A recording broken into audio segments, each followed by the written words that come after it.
how the devil are you doing? Sorry I've not been putting out content. I've been working super hard and trying to get my Conquest videos done, and I'm paralyzed with fear about trying to give you guys some good content. So I'm sorry, I apologize, forgive me.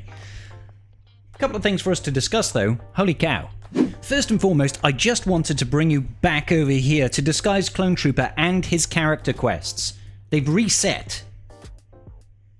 I don't understand how or why this has happened, but this is a blessing in disguise, guys, so make sure that if you have got any of Disguised Clone Trooper shards, check his character quests, because you can get yourself a ridiculous amount of episode points by doing this, and you got to do it quickly, because CG is likely going to strip this back as soon as possible. So I'm just going to go in here, and I'm just going to claim all this. We were 34 at the start, maybe we'll be able to get up, maybe we should be able to get some extra Zeta mats, some extra ear mags, all this sort of business. Let's just keep on going. We've gained 1 level so far. Wonderful. 2 levels now, and there's a bunch of stuff that I can do here. Wonderful. So yes, public service announcement. Get this done as soon as possible, because CG is likely going to fix this error. Don't know how it happened. Sometimes bugs happen in our favor, guys. Isn't that wonderful? The second thing that I wanted to jump over to is update 5-14. The 14th of May, you might say, or May 14th, as the people in the States say, because they got a weird dating system, guys. Just admit it. You can't go month, day, year. That doesn't make any sense. You either go day, month, year, or year, month, day. You don't go mixing it up, you weirdos. Jeez. Stupid Americans. Anyway, we've had the kit reveal for Scorch. We've had the official kit reveal for Smee, or SM33, the very next pirate that's coming to the game. And we've had the Tarkin rework. That's a lot of business, and I know I'm late to this, guys. I'm like a whole day late for this. This is ridiculous. 14 hours ago. This is old news, but you come here for entertainment.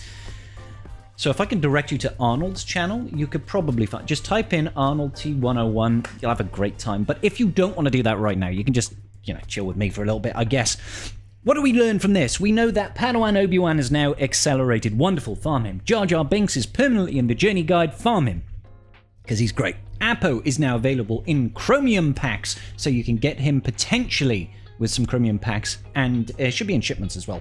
Crosshair is also farmable. Lightside 7A hard, 7-9 hard. That's going to be a pain. That is a 20 energy node. It's going to take you a little while. I am working on him right now, and it's going to take me just a little bit of while. You can see I'm not even at 6 stars yet. The rest of them, got it done, got it dusted. We are ready to roll. Just low relics. I'm saving those because I need it for Scorch, baby. And the new Jedi Vanguard characters that are coming to the game. Back to the news then. What else do we have? Farm Boy Luke has left that node, but don't worry, if you are worried about hard node farming Farm Boy Luke, you got bigger issues, son. Don't hard node farm him. Don't be silly. Anyway, fixes and adjustments. There's a bunch of fixes and adjustments here. I don't even know what they are. Bad Batch Echo's 1 step ahead ability was getting a little ahead of itself, asked it to get back in line. Fixed an issue with General Knobbleob was able to dispel Echo's undispellable buff immunity. Reminder that Lord Vader, there are multiple encounters in the game. Fixed an issue with Lord Vader's ability to reduce damage from light side unaligned force users would not apply in multiple encounters in some cases. Weird. Who knew?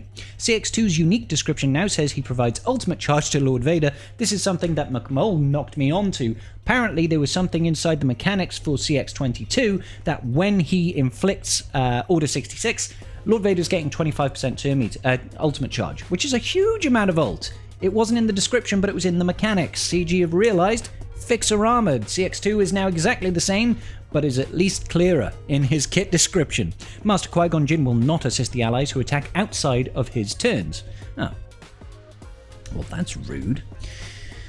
And Jocasta New, apparently something up with her. She's terrible until we get the Jedi Vanguard faction, but hey, we'll be getting them soon enough. She's found her footing. Fixed an issue with Jocasta New's Omicrons, causing them to activate in territory wars instead of Grand Arena battles. Now, I was told that this was a visual bug only, but apparently it was just activating TW. Datacron, Envis Nest's basic ability to dispel damage immunity gained from droid Datacrons. Also changed the lock. I mean, what is it? Is this a domestic case? Why are we changing locks here? Of Enfys Nest's basic ability to include damage immunity in the list of defensive buffs. Guard will now apply to the strongest ally when Kanan is revived with backup plan. Good, because usually he'd die and then it just wouldn't apply. Nightfall, Mark IV Zelta back to Geld salvage snuck its way into the rewards. It's been removed! less rewards. Fixed an issue where Master Qui-Gon Jinn treated the first turn of an ally's turn as his own turn, causing Third Sister to inflict death mark on him as well. That's rude as well.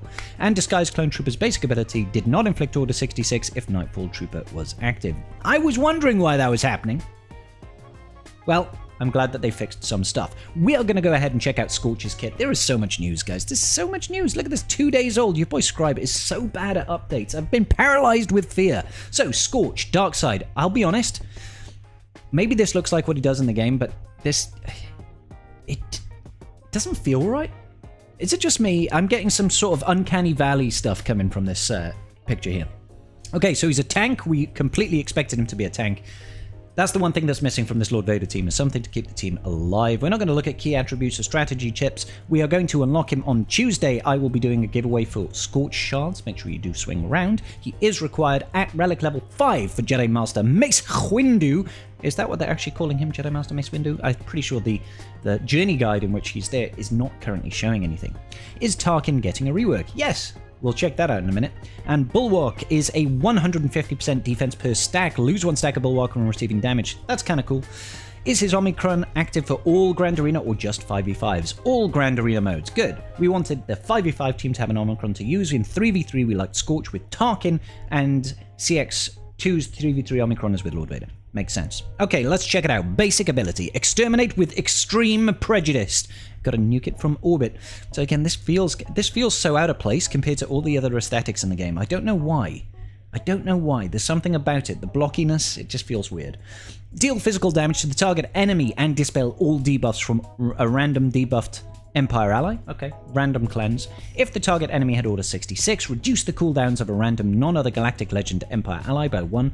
Cooldown reductions on a basic, and it's not even if it's his turn. So if he gets called to assist, we're reducing cooldowns. That's sick.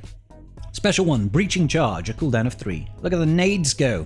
Deal physical damage to all enemies and inflict 2 stacks of damage over time for 2 turns, and off balance for 2 turns, which can't be copied. We saw that in the Spectre characters, essentially. It's kind of like an expose. So yes, extra damage over time is always great because dots mean Order 66 in the Lord Vader team, so I'm happy for that. Entrenched is his special 2, a cooldown of 4. He's doing some fist action motions. Lovely. Scorch taunts for 2 turns and recovers 25% of his health and protection. He gains 5 stacks of Bulwark. 150% per stack? Holy moly, what is that? 750% defense? I don't even know. That math is impossible. Nobody can know. I'm really curious, but I can't be asked. For 2 turns, which can't be copied, at the start of battle, if there is an ally Lord Vader or Grand Banoffee Pie in the leader slot and not in the ally slot, Bulwark can't be copied, dispelled, or prevented. Wonderful. So yeah, just use them with Lord Vader or Tarkin. Darkside clone allies are all gaining protection up 25% for 2 turns, and Bulwark is 150% defense per stack, and you lose a stack. Yeah, he's going to take no damage, guys. He's going to take 0. You're going to heal him when you hit him. All right. Unique 1, following protocol, Zeta and Omicron. At the start of each encounter, Scorch is going to taunt for 2 turns. While Scorch is taunting, he has 25% defense and an extra 25% defense on top of Bulwark, which is giving him 7,500 defense. That's wild. And tenacity. Whenever he loses taunt, he gains 25% bonus protect. You're never killing this guy. Whilst he's in Bulwark, he is immune to speed down, stagger, and stun. No debuffs for you. Whenever an enemy dispels taunt from Scorch, they're inflicted with Order 66 for 2 turns. Shaak Ti is going to hate this guy. I'm just thinking of the Nightfall Trooper event. Come in, he's going to taunt, she's going to basic him, dispel the taunt, and then she's going to get Order 66. And then Disguised Clone Trooper is just going to go brap for like, a million damage. And that's fine. This sounds like a fun kit. Alright, if that enemy was Jedi, Order 66 lasts for 4 turns. Oh my lord, yeah, Jedi not gonna like this boy. Whenever a damage over time is inflicted by Scorch expires, he gains 10% bonus protection for 2 turns, never killing him. At the start of battle, if there is an allied Grand Moff Tarkin, Tarkin is gaining 200% potency, which is going to increase his damage output. Scorch assists whenever Tarkin uses an ability, and the first time Tarkin would be defeated, he instead gains Deflective Ward for 2 turns, or until he receives damage, which can't be covered, dispel, prevented, and recovers 50% health and protection. So Deflective Ward means the next bit of damage get done to you does 1 damage. Again, another Spectre ally bonus there. So, Grand Arena then. Scorch is gaining 50% max health, max protection, and tenacity. That's also going to stack with... No, CX2s is only in 3v3, so that won't work, but that's still cool. Whenever he loses Taunt, all Darkside Clone Trooper allies recover 15% health and protection. The protection recovery isn't going to do anything under Lord Vader because that protection's been converted to health, but under Tarkin, that's still quite useful. Whenever he gains Taunt, he dispels all debuffs on himself, and all other Darkside Clone Trooper allies gain 10% turn meter. Awesome. I mean, he's got a lot of tenacity, so they might not actually land any debuffs, but tenacity down can't be resisted. Whenever he uses Entrenched, he gains an additional 5 stacks of Bulwark. Hold up. If you use Entrenched on my boy over here in a 5v5 Grand Arena, he's going to be gaining 10 stacks of Bulwark for 1,500 percentile defense. You're going to do 1 damage to him, and he's not going to have Deflecting Ward, because he's also got an extra 25. Like, this 25% extra defense almost feels like a joke. I got 1,500 percentile defense. Can't touch this, bro. All right, so that's kind of nutty. Where was I?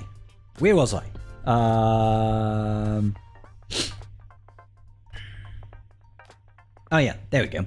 The first time each other non-Galactic Legend Empire ally is reduced to 50% health, Scorch taunts for 2 turns, and that ally recovers 100% health and protection. That's a sexy kit. He's basically going to be unkillable. He's going to have so much defense. You're going to have true damage to take this boy out. Maybe Spectres will actually not be too bad. Actually, you know, all the unaligned force users, I feel like this guy's Clone Trooper's going to have a field day. Wow, okay, that's a wild kit. Let's take a look at Tarkin's rework then. So, Lord Vader, yada yada yada, Banoffee, yada yada yada, other stuff. So, what are we getting? Original kit. Deal physical damage, deal special damage. He's now a special attacker. This attack deals 10% more damage for each living ally. This attack deals 10% for each living ally, and additional 10% for each Dark Clone Trooper ally. Cool. Tarkin gains 50% potency stacking until the next time ultimate firepower is used. Tarkin gains twice as much potency stacking. This is a good update. The basics, nothing's fundamentally changing, just better than it was, and specific synergy with Darkside Clone Troopers. Good. Special one, ultimate firepower. This is the one where he calls down, you know, the disco party. Alright, deal special damage to all enemies, remove 50% of their turn meter, 100% chance to remove 50... Okay, so it's basically the same. This attack gains offense equal to Tarkin's potency percentage. This attack deals more damage equal to double Tarkin's potency percentage. Okay, so it's just a change of how they word things. If all other allies are Darkside Clone Trooper allies, deal an additional instance of damage equal to double... Oh, gosh. It's a double bubble. This ultimate firepower is gonna hurt now, guys. It's actually gonna hurt. Because he's stacking twice as much potency and he's doing a double hit. Alright, cool. Intimidation tactics, a cooldown of 4. Gain potency up for 3 turns. Are we missing that bit? Empire allies gain tactical supremacy. It is from Trench. 30% crit damage and potency. Recover 10% protection at the start of turn if dispelled. Recover 40% health and gain advantage and foresight for 2 turns. That's actually really cool. Neat. Also, we inflict critical chance down and offense down for 3 turns, so that's the same. Rebel enemies can't resist these debuffs, that's the same. Gain 15% turn meter for each debuff applied. Yep, so basically the same, except now we're all getting tactical supremacy for 2 turns, which is, it's just kind of neat, to be honest. Leader, tighten the grip. You need a firm grip in this game, guys. You've got to hold on to those credit card details real tight. Alright, Empire allies have 30% max health and protection and 30 speed. So extra chunkiness that was missing from before. Inflict defense down and exposed for 2 turns on all enemies that fall below 100% health during an Empire ally's turn. Can't be resisted. That's the same. Ooh, Omicron is in 3. I knew it! I've been saying for weeks he's going to get a 3v3 Omni. I thought it was either going to be that or Raid.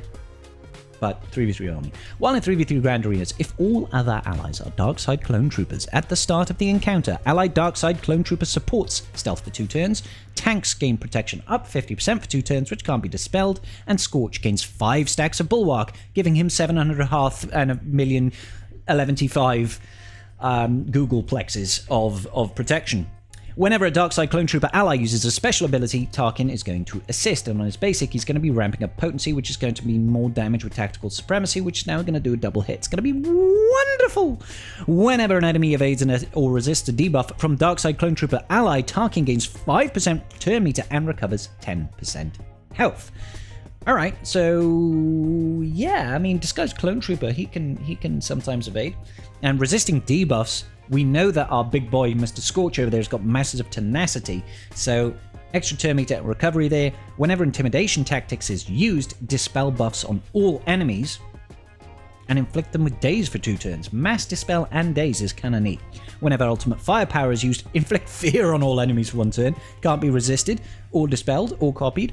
And enemies can't be This is actually a pretty good... I'm getting this. I have decided this Omicron shall be hidden, and it is a 3v3 Omni, guys, so it should be 10 Omnis, not 20. It's a lock-in from your boy me, and it's going to be a lock-in for your boy Scorch. We're going to be getting both those Omicrons because they look delicious. We have got more, though. Unique Callous Conviction. At the start of battle, Banoffee Pie is gaining 50% potency stacking for each other empire. That's bigger. He's gaining even more potency. Before, he was just gaining defense equal to his potency percentage and 20% potency per debuffed enemy. Now he's gaining basically 50% potency for each Empire ally. That's so much more. He's also gaining defense equal to 20 his potency and 20% potency for each debuffed enemy. Wow. This unique is massively buffed. At the start of each encounter, he's going to gain protection up for 2 turns. The first time he falls below his 50% health, he's gaining 50% protection for 3 turns. And whenever an Empire ally inflicts a debuff, he's going to recover 5% health and protection. Tarkin is certifiably banging now. Certifiably banging, guys. It gets a scribble stamp of approval. Congratulations, CG. You made me care about Tarkin again, so yes, I'm probably going to Relic 9 him. Oh dear lord.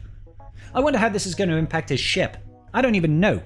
I don't even know, guys. Nobody even knows. There's a couple more things, though, that I want to draw to our attention. We already went over the SME kit, but this part over here is, I mean, it's spicy, and it's not spicy in the way that I think people are going to like. So the pirates are the additional faction. Well, I don't know if it's the additional faction or the last faction to be required for the new raid. Listen to this. Pirates is an allowed faction for the upcoming raid. While most will not be in the game upon the raid's launch, they will show up fashionably late and swoop in to take advantage of the chaos. Now, if we go over here and we sort by pirate, okay? Sort by pirate. There are currently 3 active pirates and SME, which we're working on in this version of Conquest, obviously. Now, unless it's a 3v3 raid, and it's coming relatively soon, it's probably coming in about a month and a half. You know, we've only got 1 more month, I think, no, we've got, about a month and a half left of this era, right? We've got 3 more marquees before Mace drops, and I feel after Mace, the raid's going to launch, because I think that's when they're going to put it out, right? And the next era is Pirates, right? But if we think about the new raid, what do we know? We've got Jedi Vanguard, right? We've got Darkside Clones, right? We've got Pirates and new Bad Batch. Everything there is new, more or less. I mean, don't get me wrong. Jedi Vanguard has got some historic characters, right? We've got, and we don't know. We don't have the list of characters yet, and some of these might have been used in the Battle for Naboo, but new Bad Batch is only just getting farmable, and most players are not going to be in a position to be like, yeah, let's farm the new Bad Batch and get them all up there to high relics, right? So, new team, high Kyrotech investment, high relic investment. Then you've got Jedi Vanguard, which maybe is the new player's, you know, pathway to engaging in the new raid. If they happen to have that, you know, if they happen to have built up some of the characters for the existing raid, maybe they let us reuse Luminara or something. I don't even know, right? But if you don't, your options are brand new Darkside Clones, brand new Bad Batch, brand new Pirates. This feels really bad. This feels really bad. Have CG lost their mind? Now, I'm going to reserve judgment until we actually see the requirements of the raid and see what's feasibly possible, but this feels awful, right? This feels awful. You've got Bad Batch, Jedi Vanguard, Dark Side clones. These are all brand new Era High Relics, High Kyrotech characters. And then Pirates, which has got 3 units. Granted, these are old units that a lot of players will have, but if it is a 5-man raid, it could be a 3-man raid. If it's a 5-man raid, that's not a team. Are new players going to be able to do anything? If they have some of the Jedi Vanguard, can they do one team? Maybe get 300,000 points? Maybe get more? We don't even know. Like this, I don't know. I want to reserve judgment, but this feels awful. So far. Maybe we're getting another faction as well. I don't know. I have a feeling it's just it. You know, that's it. That's it. Kaput, Weddy, Benny, Abagaveni. Write that on a postcard. All right. I think I've waffled long enough. I'm sorry for the videos. Conquest ones are coming soon. I've got some amazing cheese. Keep an eye out for it, baby. Hit that like button. Give me a comment down below. Say how good it is to chat with you guys again. Frickin' awesome, bro. All right. I'll see you all in the very next video. Peace out. May the Force be with you.